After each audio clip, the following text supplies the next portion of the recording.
ঐতিহাসিক চৌরিচৌরার ঘটনা কম বেশি আমরা সবাই জানি। ছোটবেলায় ইতিহাসের বইতে এ সম্বন্ধে আমরা পড়েছি।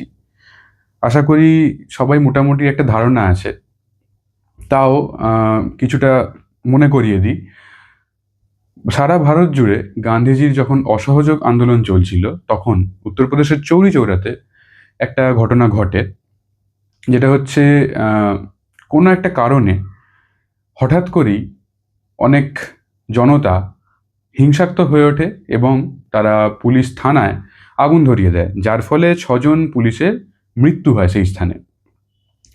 এর প্রতিবাদী গান্ধীজি সেই আন্দোলন, যার সারা ভারত থেকে পাওয়া যাচ্ছিল, গান্ধীজি সেই আন্দোলন প্রত্যাহার করে নেন।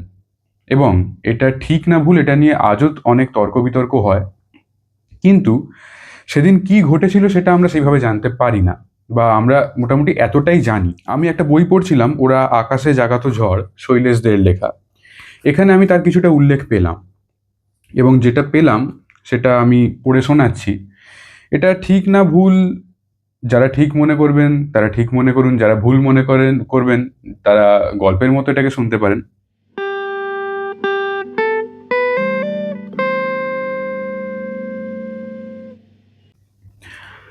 তো শৈলেশ দে এখানে লিখছেন, কিন্তু কি ঘটেছিল সেদিন উত্তরপ্রদেশের চৌরিচৌরাতে। আসল ঘটনা কিন্তু একেবারে অন্যরকম। সেদিন ছিল হাটবার। গাঁয়ের কংগ্রেস কর্মীরা 1 পয়সা 2 পয়সা করে চাঁদা তুলেছিল কৃষক ও দোকানদারদের কাছ থেকে। সহ্য হলো না থানার দারোগাবাবু ও পুলিশ বাহিনীর। ওটা তো তাদের প্রাপ্য। কংগ্রেস কর্মীরা চাঁদা তুলবে কোন অধিকারে? তাহলে তাদের শেয়ারে কম পড়ে যাবে যে। সুতরাং সবাইকে পেটাও, পিটিয়ে ওদের বার করে দাও বাজার থেকে। পরদিন কিছু সংখ্যক গ্রামবাসী ও কংগ্রেসের নেতৃস্থানীয় কয়েকজন ব্যক্তি সম্পূর্ণ শান্তিপূর্ণভাবে থানায় গিয়ে হাজির। উদ্দেশ্য গতকালের ব্যাপার নিয়ে দারোগাবাবুর সঙ্গে একটু আলাপ আলোচনা করা। গ্রামবাসীদের বাইরে রেখে যথাসময়ে ভেতরে গিয়ে আলোচনায় বসলেন নেতৃস্থানীয় ব্যক্তিগণ। কি ব্যাপার বলুন তো? শুধু শুধু কাল মারধর করলেন কেন ওদের? যাক, যা ব্যাপার, যা হবার হয়ে গেছে। এভাবে আর মারধর করবেন না যেন ওদের। চলি, নমস্তে। কথাবার্তা শেষ করে সবাই নিশ্চিন্ত মনে পা দিলেন রাস্তায়। ব্রিটিশ আমলের দারোগা, ইজ্জতই তার আলাদা। এতক্ষণ সবাই চুপচাপ থাকলো, এবার তিনি জ্বলে উঠলেন বারুদের মতো। এত বড় সাহস! আমাকে এসেছে কিনা উপদেশ দিতে, চালাও গুলি। সেপাইরা অবাক। বলেন কি হুজুর? কি এমন ঘটেছে যার জন্য গুলি চালাতে হবে? ফের উপদেশ। ধমকে উঠলেন দারোগাবাবু। আমার অর্ডার, চালাও গুলি। নিশ্চিন্ত মনে ঘরে ফিরে চলেছে কৃষক গ্রামবাসী। হঠাৎ ঝাঁকে ঝাঁকে গুলি। দেখতে দেখতে কয়েকজন লুটিয়ে পড়ল মাটিতে। তারপরে ঢলে পড়ল মৃত্যুর কোলে। থমকে দাঁড়ালো গ্রামবাসীগণ। ব্যাপারটা যেমন আকস্মিক, তেমনই অপ্রত্যাশিত। সম্পূর্ণ অকারণে পুলিশ যে এভাবে তাদের উপর গুলিবর্ষণ করতে পারে, একথা তাদের কল্পনারও বুঝি বাইরে ছিল। স্বাভাবিক কারণেই ধৈর্যের বাঁধ ভেঙে গেল গ্রাম্য কৃষকদের। সঙ্গে সঙ্গে তারা ঘুরে দাঁড়ালো, গুলিবর্ষণের পরোয়া না করে। চলো ভাই সব থানায়, দেখি কত গুলি মজুত আছে ওদের ভাণ্ডারে। এবার বিপদ গুনলেন দারোগাবাবু। এতক্ষণে সমস্ত বীরত্ব ভুলে গিয়ে সঙ্গে সঙ্গে তিনি আদেশ দিলেন সেপাহীদের লক্ষ্য করে, শিগগির থানার দরজা জানলা সব বন্ধ করে দাও। কিছুতেই যেন ওরা ঢুকতে না পারে থানার ভেতরে। দরজা খুলুন দারোগাবাবু, চিৎকার করতে লাগলো গ্রাম্য কৃষকগণ। বলুন আমাদের উপর গুলি চালানো হলো কোন অপরাধে? কেউ সাড়া দিল না ভেতর থেকে। দরজাও খুলল না কেউ, যেন শুনতেই পায়নি কেউ ওদের চিৎকার ধ্বনি। খুলবেন না? তাহলে দেখুন। ক্রুদ্ধ জনতার মধ্যে কে একজন দরজায় আগুন লাগিয়ে দিল কেরোসিন তেল ঢেলে। ভেতরে ধোঁয়ায় ধোঁয়ায় তখন দম বন্ধ হবার উপক্রম। অগত্যা বাধ্য হয়েই সবাইকে বেরিয়ে আসতে হলো দরজা খুলে। এবার গ্রামবাসীদের পালা। ফলে 6 জনকে প্রাণ হারাতে হলো উত্তেজিত জনতার হাতে। পরাধীন জাতির এত বড় স্পর্ধা যে বিদেশি সরকার মেনে নেবে না, সে কথা বলাই বাহুল্য। তাই পরদিনই বিরাট পুলিশ বাহিনী এসে ঘিরে ফেলল গোটা গ্রামটাকে।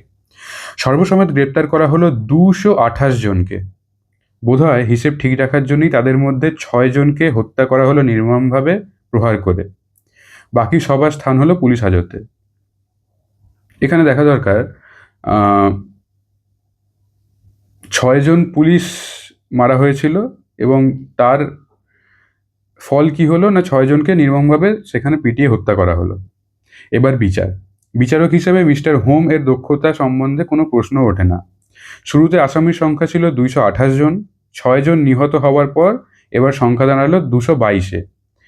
এই 222-এর মধ্যে 172 জনকে তিনি দিলেন মৃত্যুদণ্ড। ভাবা যায়, 172 জনকে মৃত্যুদণ্ড দেওয়া হচ্ছে। আপিলে অবশ্য কিছুটা হেরফের হলো।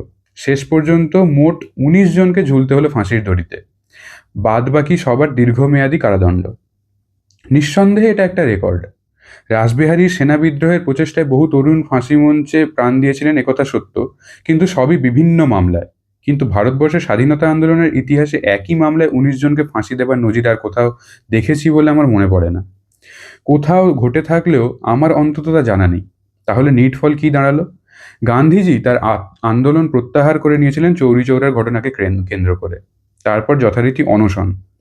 ৮ বছর জাতীয় আন্দোলন বন্ধ রাখা, কিছুই তিনি বাদ দেননি অন্তরের নির্দেশে। কিন্তু লাভ কি হলো? শক্তিমত্ত শাসকদের কাছ থেকে তিনি কি পেলেন তার মহত্ব উদারতার বিনিময়ে?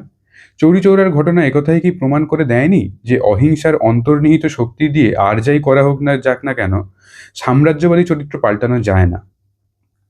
তাই বুঝি বাংলার অমর সাহিত্যিক শরৎচন্দ্র পরবর্তীকালে পরিহাস ছলে বলেছিলেন, সুন্দরবনে দাঁড়িয়ে শান্তির বাণী প্রচার করলে বাঘ ভালুকের খুশি হবারই কথা।